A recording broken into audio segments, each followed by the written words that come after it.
శుభకార్యాలకు పూజార్ల కోసం వెతుకుతున్నారా? పూజారీస్.com లో అతి తక్కువ ధరలకే పూజార్లను ముందే బుక్ చేసుకోండి. వెంటనే కాల్ చేయండి. నమస్తే మహాగారు. నమస్తే ఉషా. మహాగారు, మీరు పాజిటివ్ అని చెప్తూ ఉన్నారు. మైండ్ సెట్ ఎప్పుడైతే పాజిటివ్గా ఉంటుందో, ఎప్పుడైతే మనం చూసే కోణం మారుతూ ఉంటుందో, సగం హెల్త్కి సంబంధించి రోగాలు తగ్గినట్టే అని చెప్తున్నారు. కాబట్టి చాలామంది ఆ ప్యాటర్న్ మారట్లేదు, మాకు దీనికి ఏదైనా టూల్ ఉందా, మమ్మల్ని మేము కాంప్రమైజ్ చేసుకోలేకపోతున్నాం, అంటే ఇటు సైడ్ రాలేకపోతున్నాం, ఇదే నిజమనే దాంట్లో ఉండిపోతున్నాం మేమని మాట్లాడే వాళ్ళు ఉంటుంటారు. హోలిస్టిక్ వేలో దీనికి నిర్వచనం ఏంటి అంటారు అసలు? Belief system Usha. నమ్మకం. డిజీజ్ అన్నావు కాబట్టి డిసీజ్ని ఈజీగా ఎలా పంపించేయాలి, దీనికి ఒక టూల్ చెప్పుకుందాం ఈరోజు. ఇది అందరూ ప్రాక్టీస్ చేయొచ్చు, but my sincere request, trust and belief ఉంటే మాత్రమే చేయండి. బట్ మేము ట్రై చేసాము రాలేదు అని అంటే, ఇప్పుడు నేను వర్కౌట్ చేస్తున్నాను, డైట్ పాటిస్తున్నాను, అన్నీ చేస్తున్నాను, but I'm not losing my weight అని అంటారు. బట్ మీరు జిమ్కి వెళ్ళి వచ్చేసి ఫుల్గా ఎక్సర్సైజ్ ఒక 1.5 hours చేసేసి ఆ రోజుకి ఎంత బ్యాలెన్స్డ్గా డైట్ తీసుకొని మీ హస్బెండ్ మీదో మీ వైఫ్ మీద, vice versa, wife and husband ఎవరి జిమ్లోకి వెళ్ళినా కూడా మీ వైఫ్ మీద, మీ పేరెంట్స్ మీద, మీ పిల్లల మీదో, లేకపోతే ఆఫీస్లో స్టాఫ్ మీద వచ్చేసారనుకోండి, అక్కడికి అది బ్యాలెన్స్డ్. మీరు మార్నింగ్ ఏదైతే చేశారో దానికి అక్కడ మీరు బ్యాలెన్స్ చేసేసారు. మన ఎమోషన్ అక్కడికి కట్ ఆఫ్ అయిపోతుంది. ఎందుకంటే కార్టిసాల్ లెవెల్స్ రైజ్ అయిపోతాయి. కార్టిసాల్ లెవెల్స్ ఎప్పుడైతే రేజ్ అవుతాయో ఆబ్వియస్లీ ఫ్యాట్ స్టోరేజ్ అనేది ఎక్కువ జరిగిపోతుంది. అంటే మనం ఎంతవరకు చూస్తాము, మనం జిమ్కి వెళ్ళాము, వర్కౌట్ చేసాము, డైట్ చేసాము, అన్నీ బాగానే ఉన్నాయి, peaceful atmosphere, positive mind set, మైండ్ఫుల్గా చేసాము అన్నీ అని అనుకుంటాం. బట్ ఎక్కడో ఒక దగ్గర ల్యాక్ అయితే తప్ప మనం వెయిట్ లూజ్ అవ్వట్లేదు అన్నది గమనించాం. వై వై వై వై అని అడుగుతారు. ఆ వై అనే క్వశ్చన్ మనకు మనం వేసుకోవాలి ఫస్ట్. అదే ప్రాబ్లం డైట్లోనా జిమ్లోనా కాదు, మనలో. ఫస్ట్ ఆ క్వశ్చన్ మనకు వేసుకోవాలి, ఎందుకు రావట్లేదు ఇదని ఎవరు వేసుకోవాలి. అట్ ద సేమ్ టైం సైమల్టేనియస్గా ఈవెన్ డయాబెటిక్ వాళ్ళకి కూడా షుగర్ వచ్చింది, అన్నం మానేయాలి, చపాతీలు తినాలి, స్వీట్స్ తినకూడదు, తర్వాత జంక్ తినకూడదు, ఇన్సులిన్ డోసేజ్ పెంచుకోను. ఇప్పుడు వాళ్ళు చేసేది వరస్ట్ థింగ్ ఏంటంటే ఉషా గారు, వాళ్ళు పాపం తినాలని ఉంటుంది, తప్పు మనం అనకూడదు. అది షుగర్ వాళ్ళకి, షుగర్ క్రేవింగ్స్ చాలా ఎక్కువగా ఉంటాయి. మన మనసుకి ఏమనిపిస్తుంది అంటే, సబ్ కాన్షియస్ మైండ్కి ఏది వద్దన్నామంటే అదే అడుగుతుంది. It's common. సో అప్పుడు ఏం చేస్తామంటే, మేము మా దగ్గరికి వచ్చే పేషెంట్స్ వాళ్ళు పాపం చాలా లోపు బట్టి మా దగ్గర అడగరమాట. కొన్ని రోజులు పోయిన తర్వాత, అమ్మాయ నాకు తినాలనుంది, మా ఆవిడ తిడుతుందేమో భయం, ఆమె ఎప్పుడైనా బయటకు వెళ్తే మాత్రం ఒక స్వీట్ తీసుకుని తిన్నానమ్మా చెప్పేసేయండి, నిజం చెప్పేసేయండి, దానికి ఆల్టర్నేటివ్ మేము ఏదో మీకు ఇస్తాము, మీరు భయపడద్దు అని అన్నప్పుడు అప్పుడు ఓపెన్ అవుతారు అన్నమాట వాళ్ళు. సో ఒకటి తినేసానమ్మా దొంగతనంగా ఈరోజు అని చెప్తారన్నమాట. అంటే వాళ్ళు చూసాక బాధ అనిపిస్తుంది మాకు. ఇంత చేసుకున్నాక అది ఒక స్వీట్ కోసం ఇంత ఇన్సులిన్ సెట్ చేసేసుకున్నానమ్మా అని అంటారు. మళ్ళీ వెంటనే ఆ తప్పుకి ఎలా అంటే, ఇన్సులిన్ డోసేజ్ ఎక్కువ తీసేసుకున్నానమ్మా, లేకపోతే ఒక ట్యాబ్లెట్, లేకపోతే ఒక అరగంట వాకింగ్ ఎక్కువ చేసేసానమ్మా అని అంటారు అన్నమాట.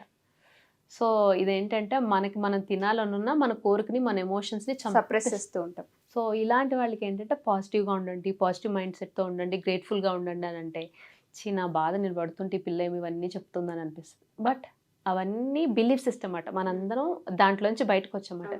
షుగర్ వస్తే ఇలానే ఉండాలి, పీసీఓడి వస్తే ఇలాగే బతకాలి, థైరాయిడ్ ఉంటే ఇలానే ఉండాలి, క్యాన్సర్ ఉంటే ఇలానే ఉండాలి, వాటికి రూట్ మ్యాప్స్ అంతే. ఇంకా అలా ఫిక్స్ అయిపోయామన్నమాట. వాటిలో నుంచి other side of the coin మనం ఎందుకు చూడకూడదు? One side of the coin మనం చూస్తున్నాం, other side of the coin ఇప్పుడు ఏదైతే డిసీజ్ వచ్చిందో మన పుట్టుక దగ్గర నుంచి ఉందా? First question. లేదు. ఒకేళ్ళు వస్తే ఏం చేస్తున్నారు? 50% of the people will manifest the disease by hearing only అండి. బయట విన్నదాన్ని బట్టి మేనిఫెస్ట్ చేస్తారు. వాడికి వచ్చింది నాకు వస్తుంది, ఇమాజినేషన్, విజువలైజేషన్, చాంటింగ్ మాట. వాడికి వచ్చిందంటే నాకు వస్తుంది. సో ఇలాంటి వాళ్ళని ఒకేసారిగా పాజిటివ్ మైండ్ సెట్తో మీరు ఉండండి అంటే ఎవరి వల్ల కాదు. సో అలాంటిది calm down first your self. ఒకవేళ మీకు వచ్చిందే అనుకుందాం, కామ్ డౌన్. అయ్యో షుగర్ వచ్చింది నాకు, అయ్యో క్యాన్సర్ వచ్చింది నాకు, అయ్యో నాకు పీసీఓడి ఉంది, నాకు ఇన్ఫర్టిలిటీ వచ్చేస్తుంది. సో అయ్యో అయ్యో అయ్యో అంటే సెల్ఫ్ పిటి. మన మీద మనకే జాలి. మన మీద మనకు జాలి పడితే ఏమొస్తుంది? ఏమీ రాదు. So first calm down yourself. Yes, accept it. Yes, you are a diabetic. అదేమీ పెద్ద ఈరోజు అండ్ కొంతమందికి కొన్ని మేము ఇచ్చి చేయించడం కూడా జరుగుతుంది. అంటే వాళ్ళు అలాంటి క్వశ్చన్స్ అడిగేటప్పుడు చాలా వియర్డ్గా అడుగుతున్నారు ఏంటి ఇవ్వడం అనిపిస్తుంది అనమాట. బట్ లాస్ట్లో నవ్వుకుంటారు అన్నమాట. అంటే మీరు అడిగిన క్వశ్చన్కి మీకు ఇక్కడ చేయించిన దానికి కొన్ని టాస్క్ అండ్ టూల్స్ ఇచ్చేటప్పుడు వాళ్ళు నవ్వుకుంటారు అన్నమాట. ఫస్ట్ కొంచెం వియర్డ్గా చూస్తారు మమ్మల్ని. చూసినప్పుడు వాళ్ళు తర్వాత రియలైజ్ అవుతారు అన్నమాట, ఎందుకు మాతో ఇది చేస్తున్నారు. డయాబెటిక్ని డయాబెటిక్ కింద యాక్సెప్ట్ చేయలేము ఫస్ట్. ఎందుకంటే ఎవరింటికైనా వెళ్ళేటప్పుడు మీకు షుగరా, షుగర్ లెస్ అని అడుగుతారు. సగం అక్కడ చచ్చిపోతాం. అవును. ఇది అందరూ తాగేది కాక నాకు షుగర్ ఉంది, షుగర్ అయ్యొద్దు అని అంటాం. అదేదో పెద్ద జబ్బు అన్నట్టు ఫీల్ అవుతాం. అండ్ రెండోది నాకు షుగర్ ఎక్కువ ఉందమ్మా, నాకు ఇది స్వీట్లు తీసుకురాకు అని అంటాం. లేకపోతే నాకు థైరాయిడ్ ఉంది, నేను వెయిట్ పుట్టాన్ అయిపోతాను, ఈ క్రేవింగ్స్ ఎక్కువైపోతున్నాయి. సో ఇప్పుడు జనరల్గా ఆడపిల్లలు చూసేది క్రేవింగ్స్ ఎక్కువ ఉంటాయి, చిప్స్, స్వీట్స్ వీటి మీదకి వెళ్తారు. సో వాళ్ళకి ఎలా అంటే తినాలంటుంది, వెనక్కి ముందుకి అంటారు. సో ఇదంతా ఒక బిలీఫ్ సిస్టంలో నుంచి బయటికి రావడానికి another side of the coin, మనం లైఫ్ స్టైల్లో చిన్న చేంజెస్ ఎందుకు చేసుకోకూడదు, మన థాట్ ప్యాటర్న్లో కొంచెం ఎందుకు ఎప్పుడైతే వస్తుందో దాన్నట్టుగా యాక్సెప్ట్ చేయండి. యాక్సెప్ట్ చేసి లైఫ్ స్టైల్లో చిన్న చేంజెస్, ఇప్పుడు మనం క్రేవింగ్స్ అన్నాము, డయాబెటిక్ పేషెంట్స్కి ఇన్సులిన్ సెట్ చేసుకోవడం చాలా తప్పండి. అది మన బాడీని మనం హింసించుకోవడం అనేది చాలా తప్పు. సో ఇది యాక్సెప్ట్ చెయ్యరు ఎవరు. యాక్సెప్టెన్స్ అనే టూల్ నేను చాలా ఈజీగా చెప్పాను కానీ బట్ యాక్సెప్ట్ చెయ్యరు ఎవరు. పలానా అప్పుడు నావి వాళ్ళ ఎమోషన్స్ తీస్తుండే కొద్దీ, సో దానివల్ల ట్రిగర్ అయిందని చెప్పం, it is one cause. So ఎప్పుడైతే ఎమోషన్స్ని ఇవన్నీ కరెక్ట్ చేసుకొస్తామో వాళ్ళు ఖచ్చితంగా వాళ్ళే హీల్ అవుతారు. 1.5 monthకి వాళ్ళే చెప్తారు మేము ఫీలింగ్ బెటర్ అని. సో వీళ్ళందరికీ మేము ఇచ్చేది అంటే పాజిటివ్ మైండ్ సెట్ వెళ్ళగానే మమ్మల్ని పిచ్చోళ్ళు చూసినట్టే చూస్తారు. ట్రూ చెప్తున్నాను నేను ఉన్నది. సో ఎందుకంటే ఒక్కసారిగా ఇంత బిలీఫ్ సిస్టంలో ఉండేటప్పుడు ఇది కాదు నీలో హీలింగ్ పవర్ ఉంది అని అంటే ఎవరు ట్రస్ట్ చేయరు. సో వాళ్ళకి ఎప్పుడైతే చేస్తారో వాళ్ళ మీద వాళ్ళకి నమ్మకం అయిపోయి నెక్స్ట్ మంత్ నుంచి మాకే వాళ్ళు తిరిగి క్లాసెస్ చెప్తారు. సో ఇలా చేస్తే ఇలా అవుతుంది అన్నది. It's a learning between A me and the client. So వాళ్ళకి చెప్పేది ఏంటంటే ఫస్ట్ మీకు అసలు ఏమనిపిస్తుంది, మీ లైఫ్లో మీ హెల్త్ గురించి ఏమనుకుంటున్నారని ఒక పేపర్ మీద రాయండి.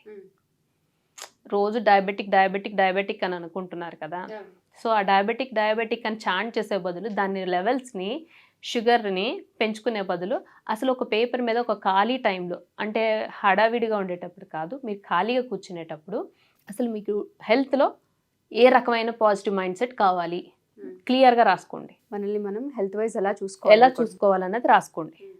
First 3 priorities. నీ షుగర్ లెవెల్స్ తగ్గాలనుకుంటున్నావా, ఇన్సులిన్ మీద ఇచ్చిన వాళ్ళు ట్యాబ్లెట్స్ మీదకి ఎప్పుడు రాకూడదు, ఇన్సులిన్ డోసేజ్ మాత్రం తగ్గించుకోవాలి, ఎందుకంటే అక్కడ కాంపెన్సేట్ అవ్వదు. ఇన్సులిన్లో ఉండే డోసేజ్ తగ్గించుకుంటూ నా హెల్త్ని ఫర్దర్గా నర్వ్స్ అన్ని డ్యామేజ్ ఒక్కొక్కటిగా తెగిపోతూ ఉంటాయి. మన నరాలు, మన డయాబెటిక్ ఏం చేస్తుందంటే నెమ్మదిగా మన చిన్న వైర్లు ఎలాగైతే కట్ చేసేస్తామో మన నర్వస్ సిస్టంలో ఒక్కొక్కటి సెన్స్ లేకుండా చేసేస్తుంటుంది అన్నమాట. సో ఫస్ట్ రెటినోపతి వస్తుంది, తర్వాత అనేమో స్వెల్లింగ్స్, కాళ్ళలో నీరు చేరడము, కిడ్నీ, ఇలా మనం చాలా చూస్తుంటాం. సో అలాంటి కండిషన్ మనం మేనిఫెస్ట్ చేసుకోకూడదు. షుగర్ వచ్చే వాళ్ళు ఏంటంటే ఫస్ట్ 4 yearsకో 5 yearsకో ట్యాబ్లెట్ మీద ఉన్నాం, తర్వాత ఇన్సులిన్ మీదకి వస్తాం, ఇన్సులిన్ మీదకి వచ్చేసరికి కళ్ళు కొంచెం మస్కల్గా కనిపిస్తున్నాయి అంటున్నాం, మస్కల్గా వచ్చిన తర్వాతనేమో కాళ్ళలో నీరు చేరుతున్నాయి అంటున్నాం, కాళ్ళలో నీరు చేసినాక క్రియాటినిన్ పెరిగింది, కిడ్నీస్ నెమ్మదిగా డిస్ఫంక్షనింగ్లోకి వచ్చేస్తున్నాయి, ఫిల్టరేషన్ తగ్గిపోతుంది. ఇలా అంటే మనిషి ఒక స్టెప్ ఇన్సులిన్ ఎప్పుడైతే పెరిగిందో తనకు తెలియకుండానే మేనిఫెస్ట్ చేసేసుకుంటాడు అనమాట. సో అలాంటి వాళ్ళు అక్కడ వరకు వెళ్ళకుండా, ఇదంతా అందరి దగ్గర విన్నది కాబట్టి ఆయనకి ఇంకా ఎవరు ఫీడ్ చేయక్కర్లేదు, దీన్ని విన్నది సబ్ కాన్షియస్లో ఫీడ్ అయిపోయింది. సో ఆ సబ్ కాన్షియస్ ప్యాటర్న్ని మనం ఇప్పుడు మార్చాలి అని అంటే ఒక పేపర్ మీద top 3 priorities of your health.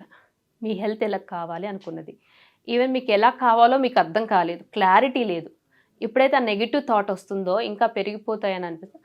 I'm healthy ఒక చిన్న పాజిటివ్ వర్డ్ని అనుకొని మీకు అక్కడ ఐఎమ్ హెల్దీ అనేటప్పటికి కొంచెం మార్పు చూస్తారు. మీరు చూసేటప్పటికి మీకు టాప్ 3 ప్రయారిటీస్లో ఏవో 3 ప్రయారిటీస్, ఏం కావాలి, ఎలా కావాలి, మీరు ఎలా ఉండాలనుకుంటున్నారు ఫ్యూచర్లో, ఈ 3 ఎప్పుడైతేనో మీకు ఎప్పుడైతే డయాబెటిక్ అంటారో ఆ డయాబెటిక్ అనిపించుకున్న వాళ్ళందరూ కూడా చేయాల్సింది ఇది. ఇలా చేసేటప్పుడు ఆబ్వియస్లీ పాజిటివ్ ఎప్పుడు వచ్చేటప్పుడు నెగిటివ్ని ఇలా మార్చుకోగలమని మీరు ఎప్పుడైతే రాసుకుంటారో, రైటింగ్ హ్యాస్ దట్ పవర్. ఎందుకంటే మీరు రాసేటప్పుడు మీకు కళ్ళకి విజన్ అన్నది వచ్చేస్తుంది, విజువలైజేషన్ అన్నది జరిగిపోతూ ఉంటుంది మీరు రాసేటప్పుడు. సో ఆ విజువలైజేషన్ ఎప్పుడైతే జరుగుతుందో సబ్ కాన్షియస్గా ఫీడ్ అవ్వడం అనేది జరుగుతుంది. సో ఎప్పుడైతే మనకి హెల్త్ కావాలంటే నెగిటివ్ నుంచి పాజిటివ్ రాయాలంటే వెంటనే రాయడం మొదలు పెట్టండి. ఆ నెగిటివ్ని మీరు తీసేస్తున్నట్టు రాయండి. ఒక నెగిటివ్ వస్తే దాన్ని పాజిటివ్గా రాసుకోవడం నేర్చుకునేటప్పుడు మీ హెల్త్లో ఖచ్చితంగా ఇది చేయొచ్చు. ఇది is a tool, it is a one tool. దీనివల్లే డయాబెటిక్ తగ్గిపోతుందో, పీసీఓడి తయారు. It is a tool. ఇదేంటంటే సెల్యులార్ లెవెల్ నుంచి పైన న్యూట్రిషన్ ఇచ్చే, లేకపోతే మెడిసిన్ ఇచ్చో, లేకపోతే పాజిటివ్ మైండ్, ఇది సెల్యులార్ లెవెల్ నుంచి, సెల్స్ నుంచి మనం రిపేర్ చేయడం అనేది జరుగుతుంది బాడీని. థ్యాంక్ యూ మహా గారు, థ్యాంక్ యూ సో మచ్.